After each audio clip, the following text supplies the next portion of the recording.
నిన్నటి రోజు ఉపన్యాసం పూర్తి చేసే సమయానికి నేను మీతో భారతం యొక్క ఉపోద్ఘాతాన్ని కొంత అందించి ఉన్నాను.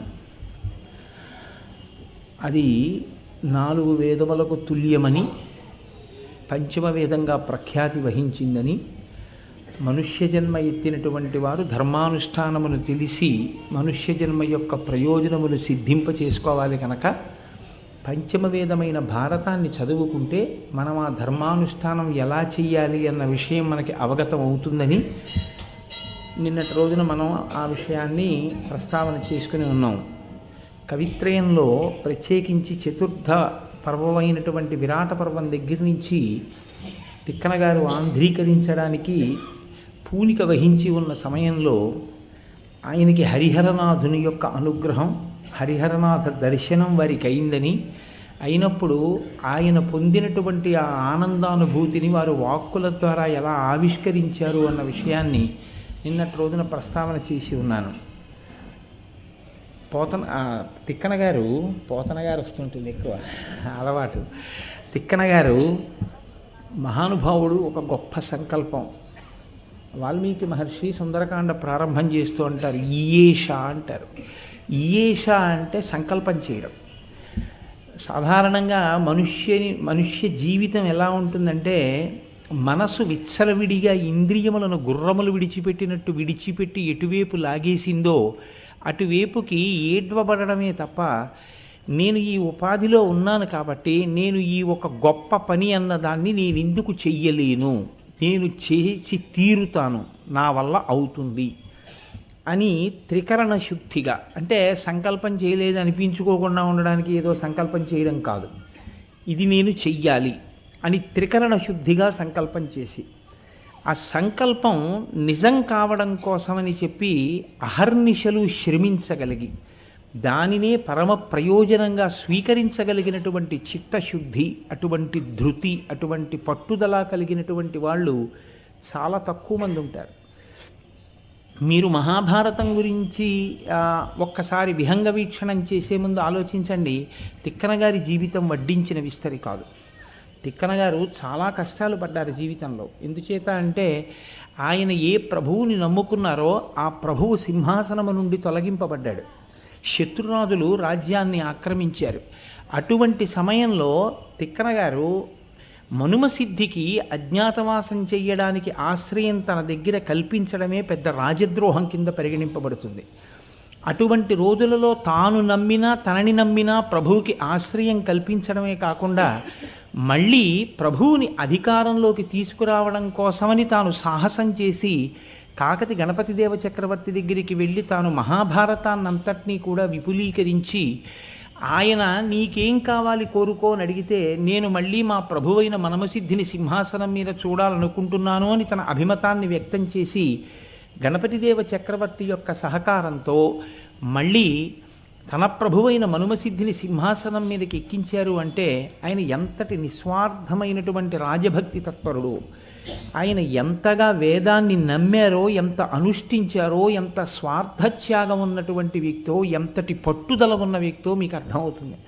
ఆయన మహాభారతాన్ని ఆంధ్రీకరించడం మొదలుపెట్టినప్పుడు ఒక మాట అంటారు, హృదయాహ్లాది చతుర్థము ఊర్జిత కథోపేతంబు నానారసాభ్యుదయోల్లాసి విరాట పర్వమట ఉద్యోగాదులం కూడగా 17 తెనుంగు భాష జన సంప్రాప్యార్థముల్ పెంపునన్ తుదిముట్టన్ రచయించటొప్పు బుధ సంతోషంబు నిండారగన్ అంటాడు. నిజంగా పద్యం చదివినప్పుడు ఎంత గొప్ప సంకల్పం అనిపిస్తుంది. ఒక్క పద్యాన్ని మహాభారతంలో రచన చెయ్యడం అంటే మాటలు కాదు. ఒక కృష్ణరాయబార సన్నివేశం లాంటి సన్నివేశాన్ని ప్రౌఢిమతో రచన చేయాలంటే ఎన్నో విషయాల పరిజ్ఞానం ఉండాలి. వ్యాసుడి యొక్క హృదయాన్ని అందుకోగలగాలి. దానికి తగినటువంటి తెలుగు మాటలు పడాలి. 15 పర్వాలు, ఎంత గొప్ప సంకల్పం అండి. అందున మొదలు పెడుతూ ఆయన విరాట పర్వానికి పెద్దపీట వేసి మాట్లాడారు. హృదయాహ్లాది. ఈ విరాట పర్వం చదివినప్పుడు హృదయమునకు ఆహ్లాదం కలుగుతుంది అన్నారు ఆయన. చతుర్థము అంటే 4వ పర్వం, ఆది పర్వం, సభాపర్వం, అరణ్య పర్వం, విరాట పర్వం. చతుర్థము ఊర్జిత కథోపేతంబు అంటే మంచి పట్టు కలిగినటువంటి కథ.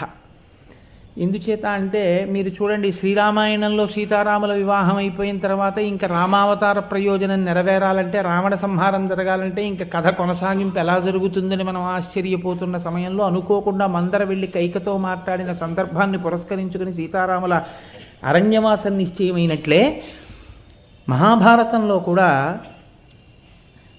అజ్ఞాతవాస ప్రారంభమై ధర్మరాజు తన తమ్ములతోటి భార్య ద్రౌపదీదేవితోటి కలిసి విరాటరాజు యొక్క నగరంలో ప్రవేశించి వాళ్ళ జీవితం ఏదో సాఫీగా ఎవరికీ తెలియకుండా గడిచిపోతున్న వరకు బాగుంటుంది.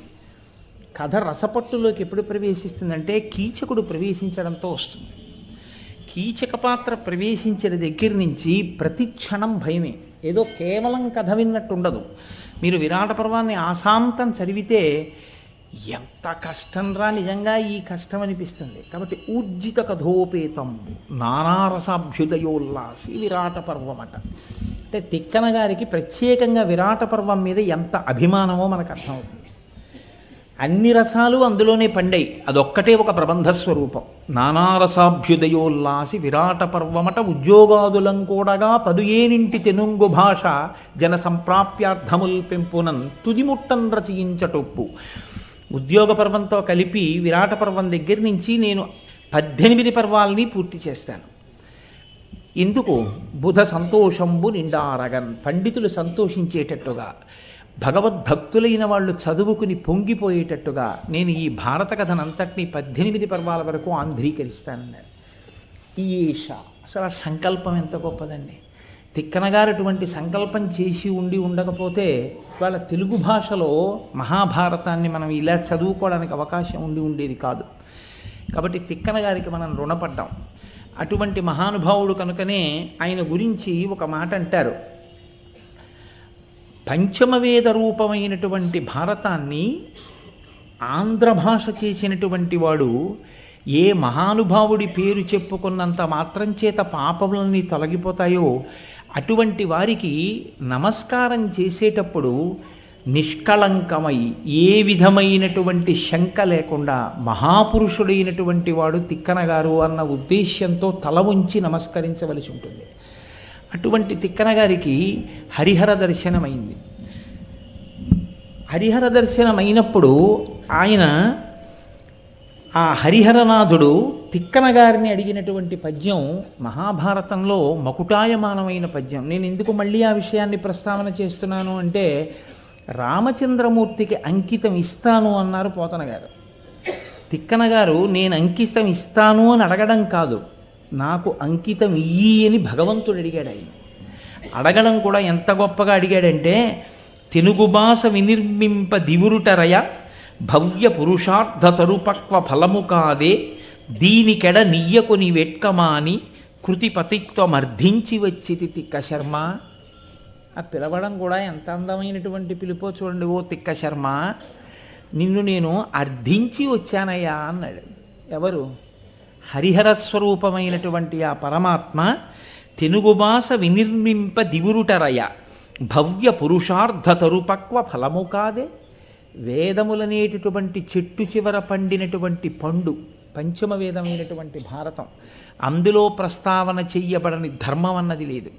అటువంటి దాన్ని ఆంధ్రీకరించడం కోసమని చెప్పి సిద్ధపడిన ఓ తిక్క శర్మ, నీవు ఆంధ్రీకరిస్తున్నటువంటి ఈ భారతాన్ని నాకు అంకితం ఇయ్యి అని అడగడానికి, నిన్ను అర్థించడానికి నేను వచ్చాను అన్నారు.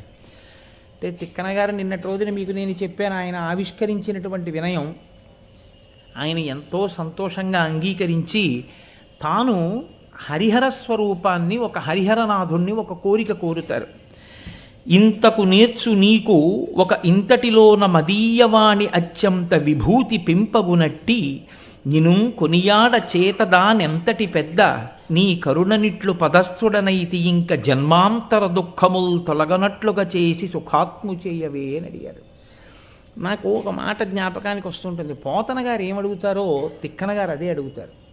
పోతన గారు కూడా మహాభాగవతాన్ని ఆంధ్రీకరించే సమయంలో దేని కొరకు నేను ఆంధ్రీకరిస్తున్నాను అంటే, శ్రీకైవల్య పదంబు చేరుటకునై చింతించెదన్ లోకరక్షైకారంభకు భక్తపాలన కళా సంరంభకున్ దానవోద్రేక స్తంభకు కేళి లోల విలస దృగ్జాల సంభూత నానా కంజాత భవాండ కుంభకు మహానందాంగన ఢిబ్బకున్నని చెప్పుకున్నారు.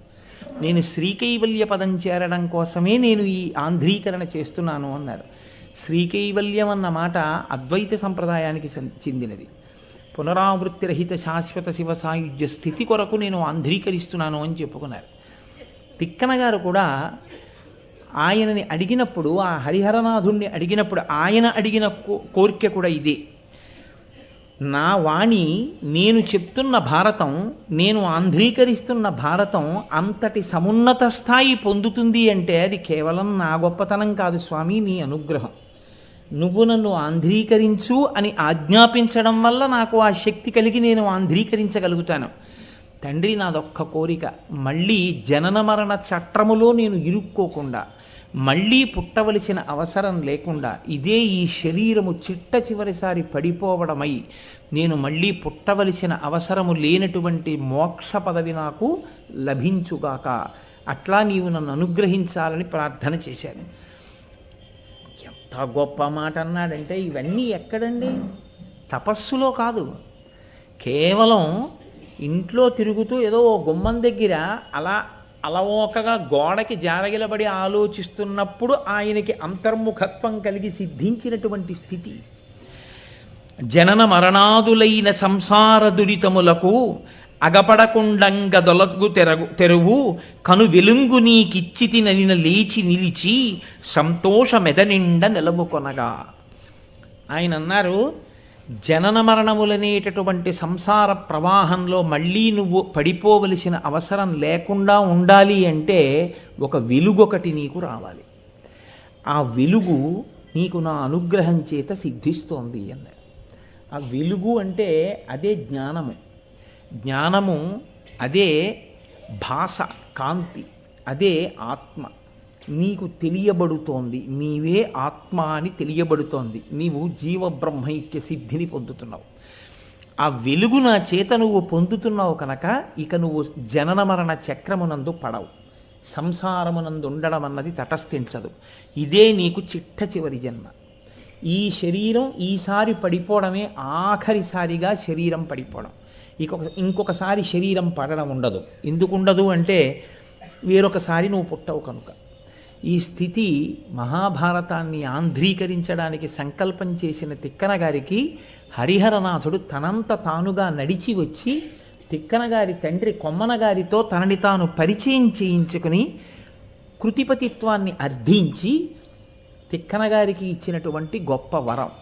అటువంటి తిక్కన గారికి మనం వారసులం అవ్వడం, అటువంటి తిక్కన గారు రచించినటువంటి తెలుగు భారతం మనం చదువుకోగలగడం నిజంగా మనకి, మా తెలుగువారం అయినందుకు మనందరం పొంగిపోవలసినటువంటి విషయం.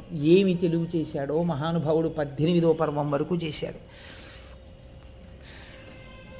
విరాట పర్వం కథలోకి ప్రవేశిస్తే తిక్కన గారు ఈ అనుగ్రహం పొందినటువంటి స్థితి తరువాత ధర్మరాజు గారు తన చుట్టూ ఉన్నటువంటి బ్రాహ్మణులతో మాట్లాడుతున్నాడు. మీకు ఇక్కడ ఒక అనుమానం రావచ్చు, ధర్మరాజు గారు బ్రాహ్మణులతో మాట్లాడుతున్నాడు అని మీరు అంటున్నారు కదా. ధర్మరాజు మాట్లాడడానికి ఆయన అరణ్యవాసం కదా చేస్తున్నాడు. అప్పటికి విరాట పర్వం నాటికి అజ్ఞాతవాసంలోకి వెళ్ళాలి. 12 సంవత్సరములు అరణ్యవాసము, 1 సంవత్సరం అజ్ఞాతవాసము. 12 సంవత్సరముల అరణ్యవాసం చెయ్యడం ఒక రకంగా తేలికే. ఎందుకో తెలుసా అండి? ఒక్కటి వదిలిపెట్టగలిగితే అది తేలిక. నేను ఇన్ని భోగాలు అనుభవించిన వాణ్ణి ఇలా అడవిలో ఉండడమా అన్న బాధ ఒక్కటి విడిచిపెట్టగలిగితే ధర్మరాజు గారు ఎన్ని సౌఖ్యాలు పొందాలో అన్నిటినీ అక్కడ పొందేశారు.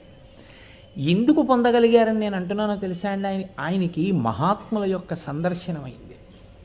ప్రత్యేకించి అరణ్య పర్వంలో మార్కండేయ మహర్షి వచ్చారు. మార్కండేయ మహర్షి వచ్చి జనన మరణాదుల గురించి, సంసార చక్రం గురించి, ఎలాగో మొదలుపెట్టాను కాబట్టి వరుసగా పర్వాలన్నీ చెప్పేటప్పుడు మీరు వింటారు. ఆ అరణ్య పర్వంలో ధర్మరాజుకు బోధ చేస్తారు. ఈ బ్రహ్మాండంలో ఎన్ని రకాల తీర్థాలున్నాయో, ఎన్ని పుణ్యనదులున్నాయో, ఎన్ని క్షేత్రాలున్నాయో అన్నిటినీ చెప్తారు ఆయనకి. అన్నిటినీ విన్నాడు ధర్మరాజు గారు. ఆయన అరణ్యవాసానికి వచ్చినప్పుడు ఆయన తమ్ముళ్ళైనటువంటి భీమ, అర్జున, నకుల, సహదేవులు, ద్రౌపది, కుంతీదేవి రాలేదు. కుంతీదేవి వాళ్ళ భార్య అయినటువంటి ద్రౌపదీదేవి చేతిలో పాండవుల్ని పెట్టి, అదేమి మాట అండి, పాండవుల్ని ద్రౌపదీదేవి చేతిలో పెట్టడం ఏంటి, ద్రౌపదిని కదా పాండవుల చేతిలో పెడతారు అని మీరు అనుకోవచ్చు. కాదు, తల్లి హృదయం ఎలా ఉంటుందో తెలుసా అండి. తల్లి కొడుకుల్ని పంపించేటప్పుడు తాను వెళ్ళలేదు అంటే అంత కష్టంలో నేను పిల్లల్ని ఎంత కంటికి రెప్పలా చూసుకుంటానో అలా నేను పక్కన లేకపోయినా చూసుకోగలిగినటువంటి వ్యక్తి ద్రౌపదీదేవి అని ఆవిడికి అంత విశ్వాసం కోడల మీద. తన బిడ్డల్ని ద్రౌపదీదేవికి అప్పచెప్పింది, చెప్పుకుంది విరాట పర్వంలో ఒక చోట ద్రౌపదీదేవి, నాకు అప్పచెప్పింది అత్తగారని చెప్పు. అది పొందవలసిన స్థితి. కాబట్టి ఇప్పుడు పాండవులు ద్రౌపది వచ్చారు అరణ్యవాసానికి. మరి ఈ బ్రాహ్మణులందరూ ఎక్కడి వారు అంటే, ధర్మరాజు వెడుతున్నది అరణ్యవాసానికి కదా, మనమెందుకులే వెనకాతలా అని వాళ్ళు ధర్మరాజుని విడిచిపెట్టారు. ఎందుకు విడిచిపెట్టారు ధర్మరాజుని అంటే ఒక్కటే కారణం. బ్రాహ్మణుడు అన్నవాడికి ఉండవలసిన ప్రధానమైన లక్షణం ఒకటి చెప్తారు పెద్దలు. సంతోషోహి ద్విజన్మనాం. ఇది ఉంటే సంతోషంగా ఉంటానన్నవాడు బ్రాహ్మణుడు కాడు. ఏది ఉన్నా ఏది లేకపోయినా సంతోషంగా ఉన్నవాడు బ్రాహ్మణుడు. నాకు ఇది ఉంటేనే సంతోషంగా ఉంటానండి, నాకు అది లేదు కదండి అంటే అది ద్విజుడు అవడానికి అర్హత రాదు. అందుకే ఒక్కొక్కరికి ఒక్కొక్క లక్షణం చెప్తారు. యతీనాం భూషణం జ్ఞానం, సంతోషోహి ద్విజన్మనాం, ఉద్యమం శత్రుహననం, భూషణం భూతిమిచ్చతాం. యతికి వేరుగా ఆభరణాలు అక్కర్లేదు. యతి పురుషుడికి ఉండవలసినటువంటి ఒకే ఒక్క లక్షణం ఏమిటి అంటే యతీనాం భూషణం జ్ఞానం. యతికి జ్ఞానం ఉండాలి. జ్ఞానము అంటే లౌకికమైన శాస్త్రములతో కూడినటువంటి జ్ఞానం కాదు, పునరావృత్తిరహిత శాశ్వత స్థితిని ఇవ్వగలిగినటువంటి పరబ్రహ్మతత్వాన్ని తెలుసుకున్నవాడై ఉండాలి. దాని చేత నిత్యతృప్తుడై ఉండాలి. అటువంటి వాడెవరుంటారో ఆయన యతి పురుషుడు. చంద్రశేఖరేంద్ర సరస్వతి స్వామివారు 85 సంవత్సరముల వయస్సు శరీరానికి దాటిపోయిన తర్వాత కూడా కామకోటి పీఠంలో హాయిగా ఆయన కూర్చుంటే, నాతో మా శంకర్ గారు అంటుంటారు, ఆయన పీఠంలో ఉంటే 5 కిలోమీటర్ల మేర నిలబడి ఉండేవారు భక్తులు ఆయన దర్శనానికి. అటువంటి స్థితి ఉన్నవారు అయినా కూడా ఆయన దేనితోనూ సంగం పెట్టుకోకుండా ఆ వయస్సులో రోజుకి 20 నుంచి 25 కిలోమీటర్లు నడుస్తూ పాదయాత్ర చేస్తూ దేశం నలుచెరగులా నడిచి ధర్మప్రచారం చేసి, ఆయనకి నిద్రపోవడానికి ఒక పాక కూడా లేకపోతే ఒక దేవాలయం మెట్ల ముందు పడుకుని నిద్ర లేచినటువంటి సందర్భాలు ఉన్నాయి. ఎక్కడో ఎందుకు, మీరు ఇక్కడే అయ్యప్ప స్వామి దేవస్థానంలో ఆయన జీవిత చరిత్రకు సంబంధించిన క్యాసెట్ వేసి చూపించినప్పుడు మీ అందరూ చూశారు గురు పౌర్ణమి సందర్భంలో. కాబట్టి మహాపురుషులైనటువంటి వారు యతీనాం భూషణం జ్ఞానం, యతికి ఉండవలసినటువంటి ఆభరణం జ్ఞానం. సంతోషోహి ద్విజన్మనాం, బ్రాహ్మణుడికి ఉండవలసినటువంటి లక్షణం నిత్యతృప్తుడై ఉండాలి. నాకు ఇది లేదని ఏడవకూడదు. ఎప్పుడూ అన్నీ ఉన్నవాడు ఎలా ఉంటాడో అలా ఉండాలి, అంత సంతోషంగా ఉండాలి. ఎప్పుడు ఏదో అవలేదనో ఏదో చేయలేదనో ఇంకా తనకేదో రాలేదనో ఏడిస్తే అది బ్రాహ్మణ్యం అనిపించుకోదు. సంతోషోహి ద్విజన్మనాం, ఉద్యమం శత్రుహననం. శత్రువుని సంహరించడం అంటే పరమ సంతోషంగా బయలుదేరగలిగినటువంటి ఔత్సాహికుడైనటువంటి వాడు క్షత్రియుడు. సంతోషోహి ద్విజన్మనాం, ఉద్యమం శత్రుహననం, భూషణం భూతిమిచ్చతాం. ఇవి భూషణములు అని పిలువబడతాయి. అవి పైకి కనపడేవి కావు, ఆంతరభూషణములు. కాబట్టి అటువంటి భూషణము ఏది ఉండాలో అటువంటి సంతోషమున్న వాళ్ళు ధర్మరాజు గారితో పాటు అనుసరించి వచ్చినటువంటి బ్రాహ్మణులు. వాళ్ళకి కావలసింది ధర్మరాజు గారి యొక్క అనుష్ఠానం, ధర్మరాజు గారి యొక్క ధర్మ నిరతి, ఆయన్ని చూడడం, ఆయనతో మాట్లాడడం, ఆయనతో కలిసి ఉండడం, అంతే. అందుకని బ్రాహ్మణులందరూ ఆయనతో కలిసి వచ్చేసారు. బ్రాహ్మణులందరూ ఆయనతో కలిసి వచ్చేసారన్న మాట బాగుంది కానండి, బ్రాహ్మణులందరూ ఆయనతో పాటు వస్తే వాళ్ళకి అన్నం పెట్టవలసిన బాధ్యత ఎవరిదవుతుంది? ఇప్పుడు బ్రాహ్మణులు ధర్మరాజు గారికి అన్నం పెడతారా, ధర్మరాజు గారు బ్రాహ్మణులకు అన్నం పెట్టాలా? ఎక్కడి నుంచి తెచ్చి పెడతాడు ఇంతమందికి? ఉంటుందిగా అనుమానం. ఆ అనుమానం రాకుండానే భారతంలో పక్కనే చూపిస్తారు ఒక ఘట్టాన్ని.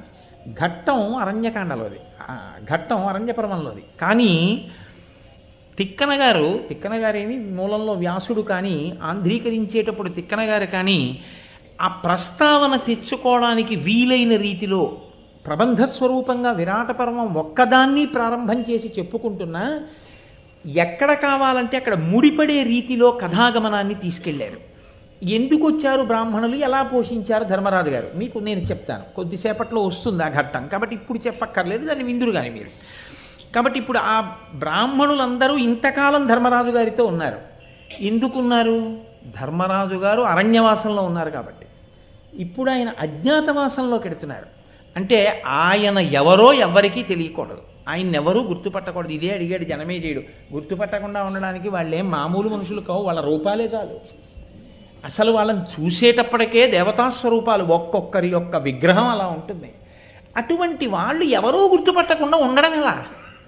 చాలా కష్టం కదా. అలా ఎలా ఉన్నారు అసలు? అది చాలా నాకు అజ్ఞాతవాసం చెప్పన్నారు. అందుకే అజ్ఞాతవాసం చెప్పడం అంటే సముద్రం చెలియలి కట్ట దాటకుండా ఉండడం.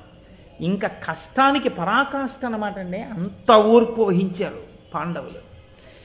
ఎంత కష్టం, ఏ మామూలు కష్టమా? వీళ్ళ కష్టం ఒకెత్తు, ద్రౌపదీదేవి తల్లి అజ్ఞసేని మహాతల్లి ఆవిడ కష్టం ఒక్కటి ఒకెత్తు. ధర్మజుడు బ్రాహ్మణులతో అంటున్నాడు, వాళ్ళకి తెలియదా అజ్ఞాతవాసంలోకి వెళ్ళిపోతున్నాడని? అయినా వాళ్ళు విడిచి ఉండలేరు, ధర్మరాజుతోటే వెళ్ళిపోతున్నారు. ఇప్పుడు తాను ఉన్నటువంటి ఆశ్రమాన్ని, తాను ఉన్న పర్ణశాలని విడిచిపెట్టేశాడు. విడిచిపెట్టేసి ఎక్కడికి వెడుతున్నాడో, ఏ రూపంతో ఉంటాడో, ఎలా ఉంటాడో ఎవ్వరికీ తెలియని రీతిలో తన తమ్ములతో భార్యతో కలిసి వెళ్ళిపోవాలి. రాజాధిరాజు, చక్రవర్తి, సమస్త లోకముల చేత గౌరవింపబడ్డవాడు చిట్ట చివరికి ఏ స్థితిలోకి వెడుతున్నాడంటే తనంత తానుగా తానెవరో కూడా ఎవ్వరికీ తెలియకూడదు. ఎంత కష్టమే రానివ్వండి, ఏడాది పాటు నేను ఇంతటి వాడినయా, నన్ను ఇలాగా నా పట్ల ప్రవర్తించడం అన్న మాట నోటి వెంట రాకుండా ఓర్పు వహించాలి. ఆఖరికి విరాటరాజు గారు పాచికలు తీసి కొట్టాడు. కొడితే దెబ్బ తగిలి నెత్తురు కారింది. భరించాడు ధర్మరాజు గారు. ఎంత భరించాడో తెలుసా అండి? మీరు విరాటపురం ఎదర చూద్దురు కానీ ధర్మరాజు గారు అంటే ఎటువంటి వాడో, అర్జునుడిని లోపలికి రావద్దని చెప్పండి అన్నాడు. నెత్తురు చూస్తే చంపేస్తాడు విరాటరాజు. అది ఆయన ఓర్పు అంటే. అంతటి మహాత్ముడు ధర్మరాజు అంటే. అందుకే ఆయన పేరు చెప్తే వర్షాలు పడతాయి. ఆయన పేరు చెప్పుకుంటే చాలు భగవంతుడు సంతోషిస్తాడు. అటువంటి ధర్మరాజు గారు బ్రాహ్మణుల వంక చూసి చెప్తున్నాడు, ఇప్పటి వరకు ఇంత కష్టం వచ్చింది అని తమ్ముళ్లతో కూడా అనలేదు, కానీ ఇప్పుడు అజ్ఞాతవాసంలోకి వెడుతూ ఆయన మొదట మాట్లాడింది బ్రాహ్మణులతోటి. వాళ్ళతో అంటాడు, మీ అందరూ ఇంకా నాతో కలిసి రావడానికి అవకాశం లేదు, నేను అజ్ఞాతవాసంలోకి వెళ్ళాలి. ఇప్పుడు అజ్ఞాతవాసంలోకి వెళ్ళడం అంటే ఏదో ఏడాది పాటు అజ్ఞాతవాసంలో ఉంటే ఎవరో ఏదో కనిపెట్టారండి, పూర్తి చేయలేకపోయారు అంటే ఏం కుదరదు. అలా కానీ పూర్తి చేయలేకపోయారు అనుకోండి, మళ్ళీ 12 ఏళ్ళ అరణ్యవాసం, మళ్ళీ ఓ ఏడాది అజ్ఞాతవాసం చేయాలి. కాబట్టి ఇప్పుడు ఇంతటి మహావీరుడైనటువంటి భీముడు, అటువంటి అర్జునుడు, అటువంటి నకులుడు, అటువంటి సహదేవుడు, అటువంటి ద్రౌపదీదేవి ఎన్ని కష్టాలు పడిందండి. ఎక్కడో అరణ్యంలో పర్ణశాలలో ఉంటే సోదరతుల్యుడు దుస్సల భర్త సైంధవుడు వచ్చి ఆవిడ్ని బలాత్కరించి తీసుకుపోయాడు. ఇన్ని కష్టాలు పడ్డారు. నిజంగా ఇంత శక్తివంతులై ఇన్ని కష్టాలు పడ్డారు. ఈ కష్టాలకి చిట్ట చివరకు వచ్చారు. ఇప్పుడు ఈ ఏడాది గడవాలి. ఇప్పుడు ఈ ఏడాది గడవాలి అంటే ధర్మరాజు ఎవరి ఆశీర్వచనాన్ని అపేక్షిస్తున్నాడో చూడండి. వేదాన్ని నమ్ముకున్న వాళ్ళు, వేదం చదువుకున్న వాళ్ళు, భగవంతుని యందు భక్తి కలిగిన వాళ్ళు, నిత్య తృప్తులైన వాళ్ళు, ఎప్పుడూ సంతోషంతో ఉండేవాళ్ళు, ఇది లేదని ఏడవని వాడు, అసలు ప్రపంచమంతా తనకే అన్నంతగా ఆనందంతో ఉండేవాడు, తనకి ఇది లేదన్న బాధ లేనివాడు ఎవరుంటారో అటువంటి బ్రాహ్మణుల యొక్క ఆశీర్వచనాన్ని అడుగుతున్నాడు. కానీ మనసు ఎందుకు కుందాడు. ఇంత ధర్మరాజుకి ఈ బాధ ఉంది. ఎందుకని? అజ్ఞాతవాసంలోకి వెళ్ళవలసి వస్తుంది, చాలా కష్టంలోకి వెడుతున్నాం మనం, నాతో పాటు తమ్ముళ్ళు పడాలి. ఇది ఆయన పెద్ద బాధ అంతా, అది ఆ తమ్ముళ్ళ గురించి. కాబట్టి ఆయన అన్నాడు, తెల్లంబుగాది మీకెల్ల సుయోధను చేసిన కుటిల విచేష్టితంబులు అకట మాతో మీరు అడవుల నిడుమల పొందితిరి, ఒక భంగిపోయే కాలము ఇది 13 నేడు, మాకజ్ఞాతవాసంబు సలుపంగవలయు ఇందు ధార్తరాష్ట్రులు సూతతనయ సౌబలులను చెరపనవేతురు చిన్న సన్న ఎరిగిరేని చాలా నెగ్గు వాటిల్లు అట్లగుట మమ్ము ఇంక అతి రహస్య వృత్తిమై నిరస్త విఘ్నలరై చెరింపుడని అనుగ్రహింపవలయు అని అడిగాడు. ఇంతకాలం మీరు మాతో వచ్చారు, ఒక ఒక కాలం ఒకలా వెళ్ళిపోయింది కాలం. 12 సంవత్సరాల కాలం తెలియలేదు. ఎందుకంటే మీరు మంచి మాటలు చెప్పారు, మేము మంచి మాటలు వింటూ వచ్చాం, ఇంతకాలం చక్కగా ఏదో కాలం గడిచిపోయింది. ఇది 13వ ఏడు. ఇది అజ్ఞాతవాసానికి సంబంధించిన కాలం. మాకు అగ్ని పరీక్ష. ఇన్ని కష్టాలు పడ్డామో మీకు తెలుసు. ఈ మా అజ్ఞాతవాస కాలం నియమభంగం లేకుండా, ఎవ్వరికీ మేము తెలియకుండా మా అజ్ఞాతవాసం పూర్తవ్వాలి అని మీరు మమ్మల్ని ఆశీర్వచనం చేసి పంపించవలసింది అని అడిగాడు. అడిగితే ఆ బ్రాహ్మణులు ఎంతో సంతోషించారు ఆయన యొక్క వినయానికి. సంతోషించి తప్పకుండా వెళ్ళిరండి అని అన్నారు. అన్న తర్వాత ధర్మరాజు గారు ఒక మాట అన్నారు బ్రాహ్మణులతోటి. ఇన్ని కష్టాలు పడుతున్నామే, లోకంలో అసలు మా అంత కష్టాలు పడ్డవాళ్ళు ఎవరైనా ఉన్నారా? ఇంతంత పరాక్రమాలుండి, ఇంతంత శక్తి ఉండి ఏ నేరం చేశామని మాకు ఈ కష్టం? రాజు ధర్మం పాచికలాడడానికి రమ్మంటే రావాలి. ఆ మిష పెట్టి కదా శకుని రెచ్చగొట్టాడు ధర్మరాజుని. నీవు చక్రవర్తివై ఉండి పాచికలాడడానికి రమ్మంటే రానంటావేమిటని రెచ్చగొట్టాడు. రెచ్చగొడితే పాచికలాడాను. ఆడిన పాచికలు ధర్మబద్ధమైన పాచికలు కావు. మాకు ఇంత దారుణమైనటువంటి కష్టాలు వచ్చాయి, ధర్మాన్ని నమ్ముకుని ఉన్నాం కాబట్టి ఇంతగా మాతో సమానంగా కష్టాలు పడ్డవాళ్ళు ఎవరైనా ఉన్నారా లోకంలో అని అడిగాడు. మీరు బాగా గమనించండి. అందుకే నేను మీతో 1కి 10 మార్లు అన్నది. భారతం వినడం అంటే కేవలం భారతం కథ వింటున్నామని మీరు వినవద్దు. ఇది చాలా పెద్ద ప్రశ్న వేస్తున్నాడు ధర్మరాజు. ధర్మరాజు మాట్లాడడం, ధర్మరాజు ప్రశ్న వేయడం అంటే అంత తేలికగా తీసుకుని మాట్లాడడానికి ఏముండదు. ఇప్పుడు ధర్మరాజు నైరాశ్యమునకు గురయ్యాడు. ఆయనలో నిస్పృహ వచ్చింది, ఖచ్చితంగా వచ్చింది. బాధ కలిగింది, నిరాశ వచ్చింది. మేము చాలా కష్టపడుతున్నామని చెప్పి ఆయన దుఃఖమునకు లోనయ్యాడు. ధర్మరాజంతటి వాడు దుఃఖమునకు లోనైపోయాడు అనుకోండి, ఇక పాండవులకు రక్షణ లేదు. ఇప్పుడు ఆయనని సహజస్థితిలోకి తీసుకురావాలి. ఆయనని సహజస్థితిలోకి వచ్చేటట్టుగా మాట్లాడడం అంటే అందరూ మాట్లాడలేరు. ఆ మాట్లాడడానికి ఒక శక్తి ఉండాలి.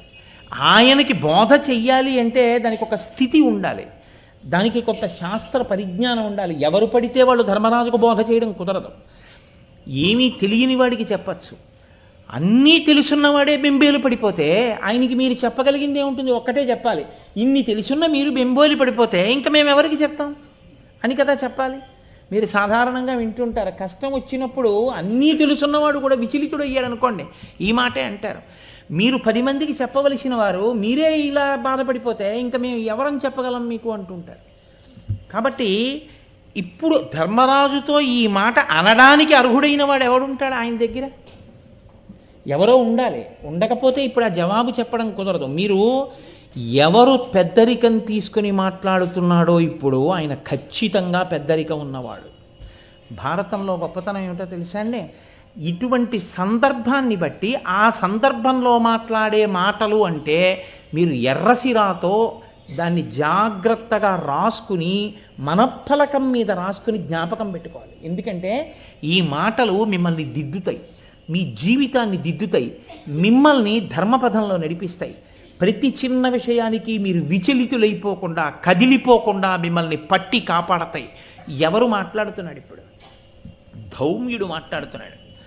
ధౌమ్యుడు పురోహితుడు పాండవులకు. పాండవులకు పురోహితుడు ధౌమ్యుడు అని చెప్పడం చాలా తేలిక. కానీ ఎక్కడి వాడు ధౌమ్యుడు? ఎలా వచ్చాడు అసలు? పాండవ పౌరోహిత్యానికి ధౌమ్యుడు ఏ కాలంలో ప్రవేశించాడు వాళ్ళ దగ్గర? పౌరోహిత్యం అంటే కౌరవుల వైపు నుంచి వచ్చినవాడా? ఏ భీష్ముడో ద్రోణుడో పంపాడా ధౌమ్యుణ్ణి? వీళ్ళు కష్టాలు పడుతున్నారయా, వీళ్ళతో పాటు నువ్వు కూడా వెళ్ళు, ఏమైనా వీళ్ళకి మంచి మంచి పనులు చెయ్యవలసి ఉంటే నువ్వు వెనక చేయిస్తూ ఉండో అని పంపినవాడా? లేకపోతే ఈ పురోహితుణ్ణి ధర్మరాజు గారు ఎన్నుకున్నారా? లేకపోతే ధౌమ్యుడు తనంత తానుగా వచ్చి నేను మీకు పౌరోహిత్యం చేస్తానని అడిగాడా? ఎక్కడి వాడి ధౌమ్యుడు? ఈ ప్రశ్న మీరు వేసుకోకుండా భారతాన్ని చదివేసుకోవడం అంటే, విరాట పర్వం చదివేసుకోవడం అంటే మీరు సరి అయిన విచారణ లేకుండా చదువుతున్నారని గుర్తు. నేను మీకు అందుకే సందర్భాన్ని చెప్పాను. ఇప్పుడు ధర్మరాజుతో మాట్లాడుతున్నాడు అంటే ఆయన సామాన్యుడు కాడు, ఖచ్చితంగా ఆయన శక్తివంతుడు, పురోహితుడు అని తెలుస్తోంది ధౌమ్యుడు. ఎక్కడివాడు అంటే పాండవులు చిన్నతనంలో లక్క ఇంట్లో పెట్టి కాల్చేయడానికి ప్రయత్నించారు ధార్తరాష్ట్రులు. వాళ్ళు దాంట్లోంచి బయటపడ్డారు.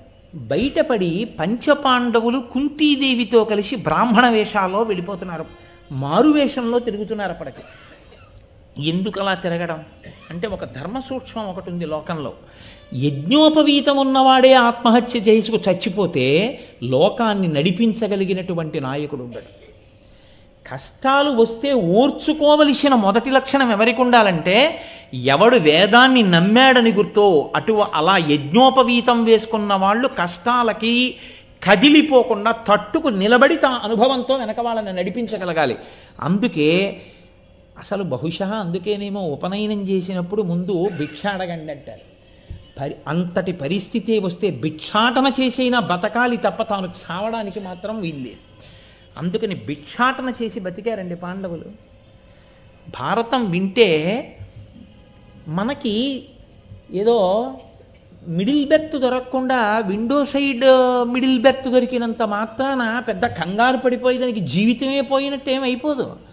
ఏ పాటి కష్టం ఇది అని మీరు వెంటనే ఓ ప్రశ్న వేసుకుని మీరు చాలా హాయిగా గడిపేసి వెళ్ళిపోగలరు. అది చాలదా మీరు ఆరోగ్యంగా ఉండడానికి, మీ చుట్టూ ఉన్న ఆరోగ్యంగా ఉండడానికి? అది లేదనుకోండి, ప్రతి చిన్న విషయానికి తాను కదిలిపోవడం, తాను ఊగిపోవడం, కష్టాలన్నీ తనకే ఉన్నాయన్నట్టుగా బాధపడిపోవడం, ఇతరుల్ని బాధ పెట్టేయడం. జరిగినంతకాలం నా అంత వాడు లేడు, నా వల్ల ఇవన్నీ జరిగాయి అనడం. ఈ వెర్రి పోవాలంటే భారతం చదువుకోవాలి, రామాయణం చదువుకోవాలి. అప్పుడు పాండవులు బ్రాహ్మణ వేషంలో తిరుగుతున్నారు లోకంలో. ఒకనాటి రాత్రి గంగానది ఒడ్డుకి కుంతీదేవితో కలిసి పాండవులు 5 అర్ధరాత్రి వేళ నడిచి వెడుతున్నారు. ఆ అర్ధరాత్రి సమయంలో అంగారపర్ణుడు అని, ఇది విరాట పర్వంలోని కాదు, నేను మీకు ఈ ధౌమ్యుని వృత్తాంతాన్ని ఆదిపర్వంలోంచి తీసుకొచ్చి చెప్తున్నాను. అంగారపర్ణుడు అనబడేటటువంటి ఒక గంధర్వుడు రాత్రి వేళ తన భార్యతో కలిసి కామసుఖాన్ని అనుభవించడం కోసమని ఆ గంగానది ఒడ్డుకొచ్చి రతిక్రీడలలో మునిగి ఉన్నాడు. ఆయన వీళ్ళ అడుగుల చప్పుడు విన్నాడు. విని ఈ గంగా తీరంలో ఉన్నటువంటి ఈ ప్రాంతం అంతా నా ఆటపట్టు, ఇక్కడ కేవలం నేనే నా భార్యతో వినోదం కోసం వస్తాను. ఒక నియమం ఒకటి ఉంది, అసుర సంధ్య వేళకి ప్రాతఃసంధ్యకి ముందు ఉన్నటువంటి కాలంలో మనుష్యులు భూమి మీద నడవకూడదు. ఎందుచేత అంటే ఆ సమయం విషజంతువులకు, భూతములకు, ఉగ్రమైనటువంటి ప్రాణులకు, గంధర్వులకు, దేవతలకు మాత్రమే కేటాయింపబడినటువంటి సమయం. కాబట్టి